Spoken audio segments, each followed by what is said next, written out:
This is the moment that I realized that I'd picked up a bad habit.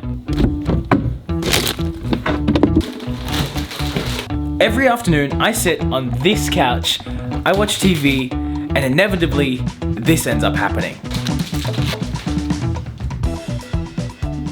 Alright, listen. Most of the choices that we make in a day might feel like the product of well-considered decision making, but they're not. In 2006, a paper was published by Duke University that found that more than 45% of the actions people perform each day weren't actually decisions, but habits. All our life, so far as it has a definite form, is but a mass of habits. That's a quote by William James from 1892, and I think he might just be onto something. People have spent thousands of years trying to understand the science of habits, but it seems like we've never quite been able to nail it down. That is, until the last 2 decades came around, where we've slowly begun to understand how habits work, and more importantly, how they can change.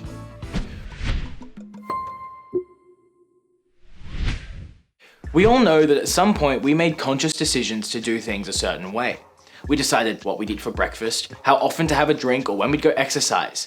But at a certain point, that stopped being a choice, and that choice became automatic.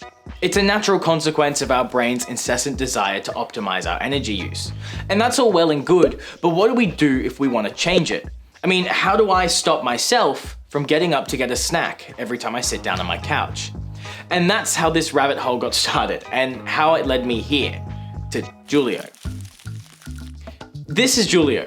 Julio's a monkey, and he really likes blackberry juice. Bear with me, I promise this will make sense and it'll all connect.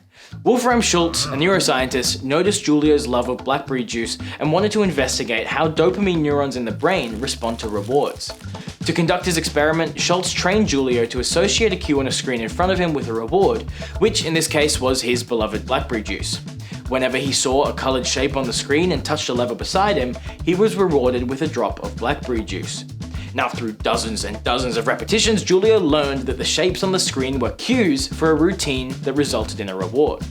As Julio became more and more practiced at the behavior, his brain began to anticipate the reward as soon as he saw the shapes on the screen. And the shapes on the monitor had become a cue not just for pulling a lever, but also for a pleasure response inside his little monkey brain. Wolfram Schultz's experiment with Julio the monkey provides a fascinating insight into how habits are formed and the role of rewards in shaping behavior.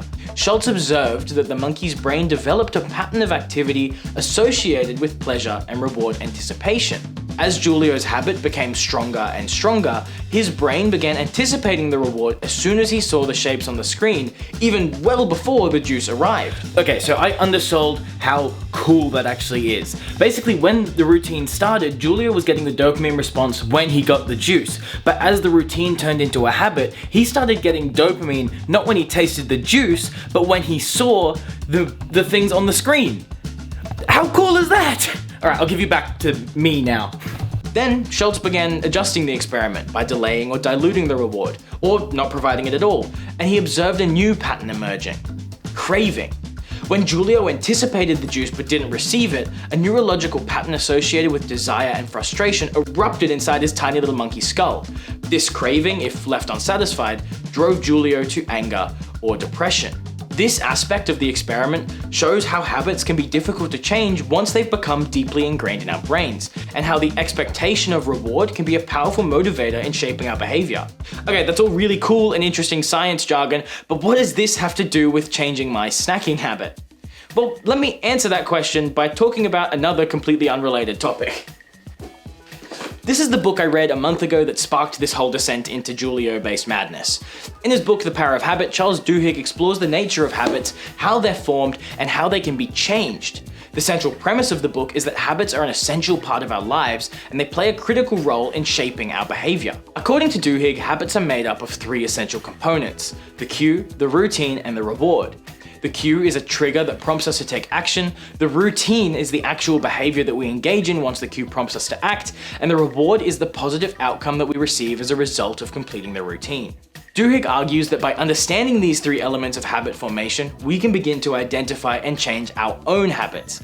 By identifying the cue that triggers our behavior, we can interrupt the cycle and replace the routine with a new, more positive behavior. And by maintaining the same reward, we can still satisfy the craving that the habit fulfills.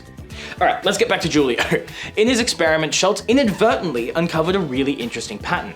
As Julio continued to learn, gradually Julio's behavior became a habit. He saw a cue, started a routine, and received a reward.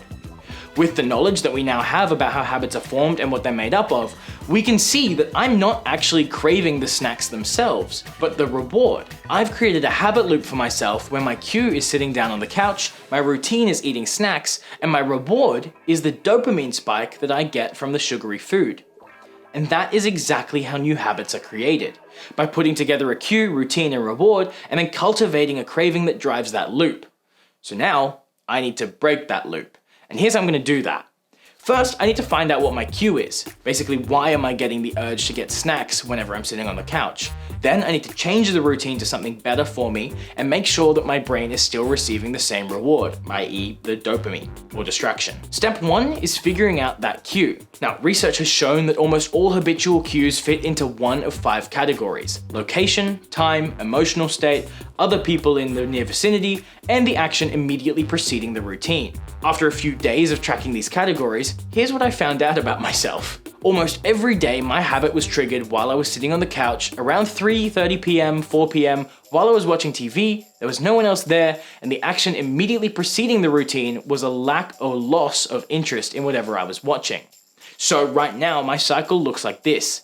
My cue is a loss of interest in my task, my routine is getting up from the couch and going through my pantry for a snack, and the reward is that my brain gets to shift its focus and feel like it's accomplished something, alongside the dopamine release of eating junk food. Alright, so I've nailed down my cue, and based on that, it looks like my snack habit isn't actually about the snack itself at all, but about finding another thing to move my interest to. Obviously, snacking isn't exactly the healthiest of habits, so it looks like I need to find a healthier routine to replace it with that gives my brain the same reward of distraction and dopamine. So here's my plan. Instead of my routine being that I go and grab a snack, I'm going to replace that with getting up and doing 10 push-ups.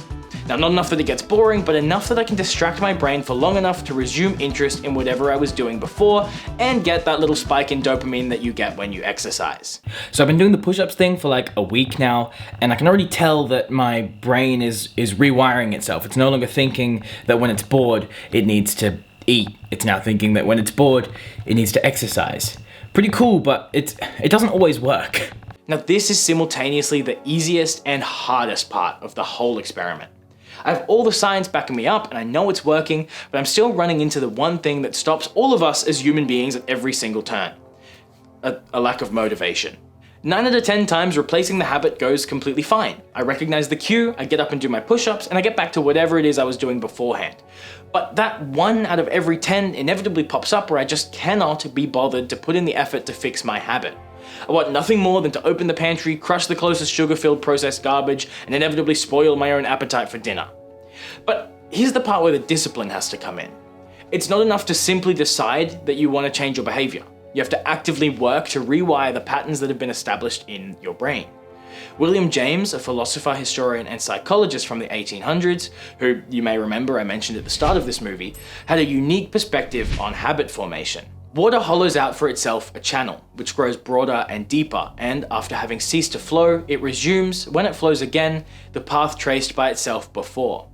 He believed that habits were like water, in that they hollow out a channel for themselves and grow deeper and wider over time. Once a habit has been established, it becomes the path of least resistance for the mind to follow. So, if you want to change a habit, you need to create a dam in your mind to reset that flow of water. So that means interrupting the automatic response that your brain has developed and consciously choosing a new and better behavior. Scientists have discovered that the brain is highly adaptable and capable of changing even well into adulthood. Now, that's completely unrelated. It's due to a whole phenomenon known as neuroplasticity, which is all about the brain's ability to reorganize and form new neural connections, blah, blah, blah. Not important for this, but basically by repeatedly practicing a new habit, we strengthen the neural connections associated with that behavior, making it easier for us to continue doing it over time. However, breaking old habits can be challenging, especially when they're so deeply ingrained in our routines, because our brains are hardwired to seek out familiar patterns and behaviors. It's what has given us the ability to survive in the wild for so long, even if those patterns and behaviors aren't necessarily beneficial to us. I mean, really, our brains are just these weird machines whose entire job is to do as much as possible while conserving as much energy as it possibly can at the same time. So it makes sense that it would follow the same tracks given that it consumes far less energy. And that's exactly where I'm at now. I'm creating a dam in my mind to reset the way that the water flows in my mind and rewriting the path that's been carved. Now, a few weeks later, I can tell you that I've officially rewired my brain. I no longer need to think about it, and rather than getting up and getting a snack, I've found a better routine to do when I lose interest. And I'm very glad that I live alone, because if anyone saw me randomly get up from the couch every few hours to do push-ups, I might be shipped off to a padded cell. Changing habits takes time and effort, and setbacks are a natural part of that process.